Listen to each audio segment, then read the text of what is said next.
që kur filluan sulmet SBA Izrael ndaj Iranit të shtunën e kaluar, një aeroplan thuhet se ka luajtur një rol kritik dhe vdekjeprurës, F-35 Lightning II, i njohur ndryshe si F-35. F qëndron për luftëtar dhe 35 tregon vendin e tij në përcaktimin e aeroplanëve të ushtrisë amerikane. I përshkruar nga presidenti i SBA-s Donald Trump si një luftëtar pothuajse i padukshëm, F-35 është projektuar për të shmangur zbulimin e radarit, fal bojës dhe materialeve që kapin radaret.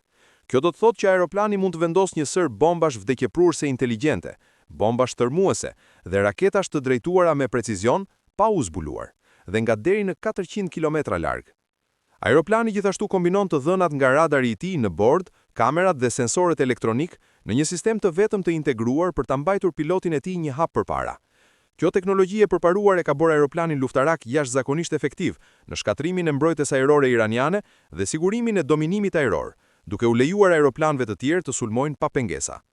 Aeroplani është përdorur gjerësisht si nga SBA-ja ashtu dhe nga Izraeli në më shumë se 3000 sulme ndaj Iranit që nga 28 shkurti, të cilat kanë rezultuar në vdekjen e udhëheqësit suprem Ali Khamenei dhe një numër i komandantësh të lartë iranian.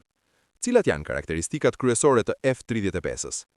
I prodhuar nga kompania e shquar amerikane e mbrojtjes Lockheed Martin, është një aeroplan luftarak shumë rolesh i gjeneratës së 5, i aftë për misione air-air, sulme shtoksore, mbikëqyrje dhe zbulimi.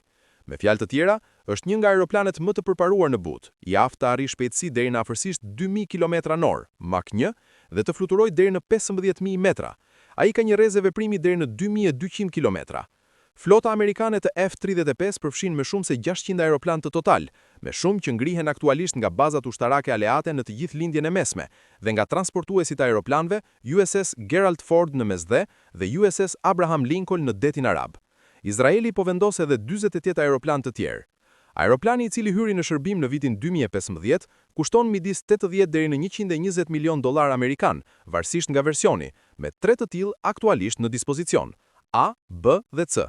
Versioni A është projektuar për pista konvencionale dhe operacione goditjesh të thella, B për ngritje vertikale dhe C për operim nga transportuesit aeroplanëve.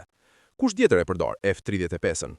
F-35 është jashtëzakonisht popullore me aleatët e NATO-s dhe SBA-s, duke përfshirë Mbretërinë e Bashkuar, Italinë, Holandën, Kanadan, Danimarkën, Norvegjin, Belgjikën, Romanin, Greqinë dhe Rumaninë. Aeroplani është gjithashtu i pajisur me software të përparuar dhe sisteme ushtarake, duke i lejuar atij të ndajë të dhënat të fush betejës në kohë reale me aeroplan dhe forca të tjera. Megjithatë, këto sisteme mbështeten në softwarein dhe sistemet e sigurisë amerikane për të funksionuar dhe në zinxhiret e furnizimit për t'i mirëmbajtur. Lidhur me këtë ishte edhe një thashëthem që se SBA-t vendosin se nuk duan më të punojnë me vende të tjera që përdorin F-35-ën, mund të çaktivizojnë aksesin e tyre në software, duke i bërë flotën F-35 të atij vendit jo efektive. Megjithatë, pas spekulimeve mbi mbylljet në distancë, zyra e programit të përbashkët F-35 deklaroi: nuk ka një ndërrim automatik. Ndërkohë, raportet e fundit midis Trumpit dhe udhëheqësve europian, përfshirë mosmarrëveshjet për Ukrainën, Venezuelën, Groenlandën dhe tani Iranin, supozohet se i ka bërë disa europian të jenë të kujdesshëm ndaj blerjes së aeroplanit. Spanja, për shembull, heci dorë fjanën për një flotë F-35 gusht tashkuar, kurse kostot e larta të operimit të një flote F-35 i dekurajojnë edhe Portugalinë dhe Zvicrën. Konkurrenti kryesor i F-35-s është Eurofighter Typhoon më shpejt dhe më i shkathët, përdorur nga Gjermania, Italia, Spanja, Austria dhe Mbretëria e Bashkuar, i cili së fundmi ka vendosur edhe 4 të tjerë për të mbrojtur Katarin nga sulmet iraniane.